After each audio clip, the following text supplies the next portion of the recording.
वैद्युत परिपथ के लिए किरचॉफ के नियम का आवश्यक परिपथ चित्र देते हुए उल्लेख कीजिए। किरचॉफ का धारा वोल्टता नियम लिखिए या विद्युत परिपथ संबंधी किरचॉफ के नियम लिखिए। तो डिफरेंट तरीके से क्वेश्चन पूछे जाता है। किरचॉफ के दो लॉज हैं, दो नियम है। तो हम पहला नियम लेते हैं। तो प्रथम नियम कहलाता है जंक्शन लॉ अथवा धारा का नियम, करंट्स लॉ अथवा junction law. This is the first law of Kirchhoff.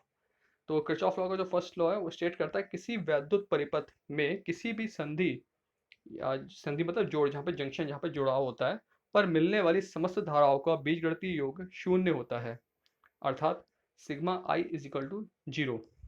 बहुत ही अच्छी बात है। यहाँ पे देखिए इन्होंने कहा है कि संधि पर मिलने वाली, संधि को इंग्लिश में बोलते हैं जंक्शन, जोड़, जहाँ पे जुड़ाव होता है, कई तरीके की सेक्शंस जहाँ पे आके मिलते हैं उसे बोलते हैं संधि। तो उस जोड़ में मिलने वाली समस्त धाराओं का बीजगणितीय योग शून्य होता है। यानी बीजगणितीय योग शून्य होने मतलब है कि कहीं भी कोई एक्स्ट्रा चीज जनरेट नहीं हो रही है, जितना आया है उतना ही जाएगा। यानी अगर आप सिग्मा आई यहाँ पे दे रहे हैं, sigma I is equal to zero, इसका मतलब कोई भी एक्स्ट्रा चीज ऑलरेडी कहीं से जनरेट नहीं हो रही है, जितनी चीज आएगी उतनी ही चीज जाएगी। इसका मतलब ये होता है sigma I is equal to zero. Well यहाँ पे इसको आपको यहाँ पे समझाया गया है कि कैसे सिग्मा आई जीरो होता है। तो यहाँ पे देखिए डायग्राम में, जो डायग्राम दिया हुआ है इसमें देखिए एरोज देखिए आप, जो जंक्शन पॉइंट है ओ, जंक्शन पॉइंट क्या है ओ, ओ पे एरोज देखिए कौन आ रहे हैं और कौन जा रहे हैं। तो आप देखेंगे यहाँ पे I one, sorry I one और आई फाइव इनकमिंग में है, जबकि out I two I three I four ये तीनों करंट्स बाहर की ओर जा रही हैं, जो ओ पॉइंट से दूर जा रही हैं, जबकि आई वन और आई फाइव ओ पॉइंट की ओर आ रही हैं। तो यहाँ पे जब हम इनको धाराओं को लेंगे तो यहाँ पे सभी मतलब जो आपको दे रखा है, माना किसी परिपथ में ये I one I two I three I five धाराएं मेंशन की गई हैं, वो संधि पे मिल रही हैं। चिन्ह परिपाटी के अनुसार संधि की ओर आने वाली धाराएं धनात्मक तथा संधि से दूर जाने वाली धाराएं ऋणात्मक ली जाती हैं। तो संधि की ओर जो धाराएं आ रही है वो पॉजिटिव ली जाएंगी और जो संधि से दूर जा रही है वो ऋणात्मक ले लेंगे। सो आपको जो आगे मैथमेटिकल सेक्शन बन जाएगा वो हो जाएगा, अतः आई वन आई फाइव धनात्मक है, तो आप यहाँ पे इसको सीधे डायरेक्ट लिख लेंगे ये सब। देखिए I one I five positive है, जबकि I two I three I four negative हो गई क्योंकि वो दूर जा रही हैं। तो I two I three I four को आप इक्वल के इस तरफ ले आएंगे। तो यहाँ पे जो भी अगर इससे आप समझेंगे तो ये है कि जितनी धारा आ रही है उतनी ही धारा जा रही है, कोई भी एक्स्ट्रा करंट कहीं से नहीं है। तो ये इस संधि के नियम के अनुसार हो जाता है। और इससे आवेश संरक्षण का नियम भी सिद्ध हो जाता है कि जितना आवेश आया है उतना ही आवेश जा रहा है, कोई भी आवेश एक्स्ट्रा जनरेट या ओरिजिनेट नहीं हो रहा है। तो ये होता है किरचॉफ का जंक्शन लॉ, धारा नियम या करंट लॉ कहते हैं इसे, कि जो करंट, जितनी करंट आएगी उतनी करंट जाएगी। बहुत ही सिंपल सी बात है ये। इसके बाद जो नेक्स्ट इसका लॉ है उस पर आते हैं। सेकंड लॉ, द्वितीय नियम, वोल्टता अथवा पाश का नियम, इंग्लिश में बोलते हैं लूप्स लॉ। इसे लूप्स लॉ भी कहते हैं और सर्किट लॉ भी कहते हैं। तो किसी वैद्युत परिपथ में प्रत्येक बंद पाश के विभिन्न खंडों में प्रवाहित होने वाली धारा एवं उनके संगत प्रतिरोधों के गुणनफलों का बीजगणितीय योग उस पाश में कार्य करने वाले समस्त वैद्युत वाहक बलों के बीजगणितीय योग के बराबर होता है। सुनने में थोड़ा सा कठिन लग रहा होगा आपको, लेकिन जब इसको आप 3-4 बार पढ़ेंगे तो आपको हर चीज़ का मतलब समझ में आ जाएगा। चलिए मैं पढ़ाता हूँ। किसी वैद्युत परिपथ में प्रत्येक बंद पाश, अब वैद्युत परिपथ तो आप देखिए, मैं आपको दिखा देता हूँ। देखिए जैसे यहाँ पे वैद्युत परिपथ है, ये पूरा इलेक्ट्रिक सर्किट है। एक बंद पाश, बंद पाश मतलब एक क्लोज लूप, जैसे ये एक क्लोज लूप है पूरा, देखिए ये क्लोज लूप है। ऐसे ही एक क्लोज लूप ऊपर है, ये सेक्शन जो बंधा हुआ है इसे लूप बोलते हैं। तो ये तो गए, आप समझ गए होंगे पाश या लूप क्या होता है। तो इसमें किसी वैद्युत परिपथ, फिर से डेफिनेशन पढ़िए, किसी वैद्युत परिपथ में प्रत्येक बंद पाश, पाश समझ में आ गया, के विभिन्न खंडों में प्रवाहित होने वाली धारा एवं उनके संगत प्रतिरोधों, मतलब जो बंद पाश है एक, उसमें बहने वाली धारा और उसके संगत प्रतिरोध, यानी उस पाश के अंदर जितने भी प्रतिरोध हैं के गुणनफल का बीजगणितीय योग है। उनकी गुणा कर दीजिए, किनकी, आई की और आर की।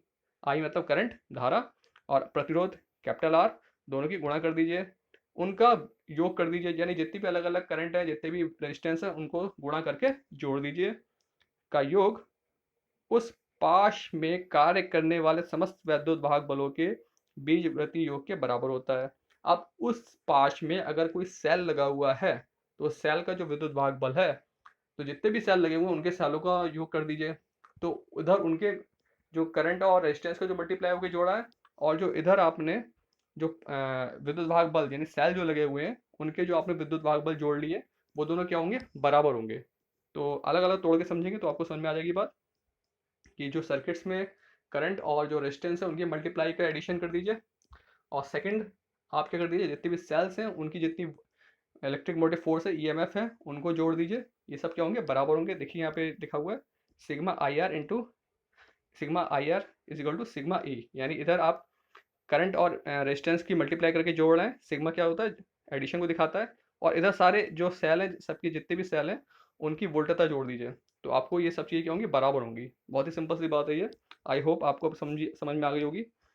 तो इसके बाद हम ये क्या करते हैं, इसको दिखाना होता है कि कैसे इसका मतलब है। तो यहाँ पे इसको आप और अच्छे समझ सकते हैं। देखिए यहाँ पे एक सर्किट दे रखा है, फिर से बता रहा हूँ, ये एक पूरा सर्किट है। इसमें दो, एक तरीके से दो इंडिविजुअल खंड दिख रहे हैं आपको, एक ये ऊपर वाला और एक ये नीचे वाला पूरा लूप बना हुआ है जो आयताकार। तो संलग्न चित्र के वैद्युत परिपथ में दो बंद पाश 1 व 2 हैं। देखिए ऊपर वाले का नाम कर दिया उन्होंने 1, नीचे वाले का कर दिया 2। ये देखिए नाम कर रखे हैं 1 एंड 2। इस वैद्युत परिपथ में दो सेल हो जिनके वैद्युत वाहक बल E1 व E2 हैं। देखिए दो सेल भी नजर आ रहे हैं आपको, ऊपर वाले में E1 है, नीचे वाले में E2 लगा हुआ है। तथा तीन प्रतिरोधों R1 R2 R3 को परस्पर जोड़ा गया है। सभी रेजिस्टेंस नजर आ रहे हैं आपको, R1 R2 R3 तीन रेजिस्टेंस है, R1 R2 और R3। तो माना प्रतिरोध R1 व R2 में प्रवाहित धाराएं क्रमशः I1 व I2 हैं। अब देखिए यहाँ पे उसने सारी धाराएं दिखा रखी हैं। पहली निकल रही I1, दूसरे से निकल रही I2 यहाँ पे करंट से, और जो दोनों मिलके नीचे जा रही हैं वो I1 प्लस I2, क्योंकि आपको पता है धाराएं जितनी आएंगी उतनी ही जाएंगी। और लौटते समय धारा जब वापस लौटती है तो इसमें I2 चली आती है इस वाले सेक्शन में, और इसमें I1 चली जाती है। ओके, तो हम सीधे बात करते हैं अब इसमें। देखिए बंद पाश एक में किरचॉफ के द्वितीय नियम से हम यहाँ पे जो बात कही है इन्होंने कि आप वन में किरचॉफ का द्वितीय नियम लगाइए, तो आप लगा दीजिए। तो द्वितीय नियम क्या कहता है, जितने भी करंट्स हैं और जितने भी रेजिस्टेंस हैं उनकी मल्टीप्लाई करके जोड़ दीजिए। तो करंट देखिए क्या है, इसमें क्या है I1 यहाँ पे करंट आ रही है रेजिस्टेंस में, इस रेजिस्टेंस R1 में करंट कितनी आ रही है I1, तो I1 इंटू R1 इधर आपने कर दिया। और ये है I2 इंटू I2 और R2, इनको ले लिया I2 R2 को, और जोड़ने की बात की गई है। लेकिन यहाँ पे क्या कर रहे हैं, घटा रहे हैं। घटा क्यों रहे हैं, क्योंकि ये दिशाएं भिन्न है। I1 I2 की दिशाएं क्या है, विपरीत हैं। देखिए I1 अगर लूप की एक डायरेक्शन ली जाती है, देखिए लूप को डायरेक्शन कैसे करते हैं, आप इसको ऐसे लूप की एक डायरेक्शन कर देते हैं, ये एरो बना देते हैं, एक सर्किल बना देते हैं। चाहे आप उसे क्लॉकवाइज लीजिए चाहे एंटी क्लॉकवाइज लीजिए। तो नॉर्मली अब जैसे हमने ये डायरेक्शन दी है, ये आपने ऐसे करके डायरेक्शन ले ली, तो इस डायरेक्शन के अलॉन्ग जो जो होंगे वो पॉजिटिव होंगे, और जो डायरेक्शन के अपोजिट होंगे वो क्या हो जाएंगे, नेगेटिव हो जाएंगे। अब आई को देखेंगे तो I1 जो है वो इस डायरेक्शन के अलॉन्ग है। देखिए ये डायरेक्शन जो निकल के आ रही है हमारी, सॉरी, देखिए मैंने डायरेक्शन ये ली, और I1 भी देखिए इस तरफ से आ रहा है ये, तो ये हो गया पॉजिटिव। और जबकि I2 देखिए, ये वाला सेक्शन देखिए, I2 जो आ रहा है यहाँ पे इस डायरेक्शन में आ रहा है, जो कि इस डायरेक्शन क्या है, अपोजिट है।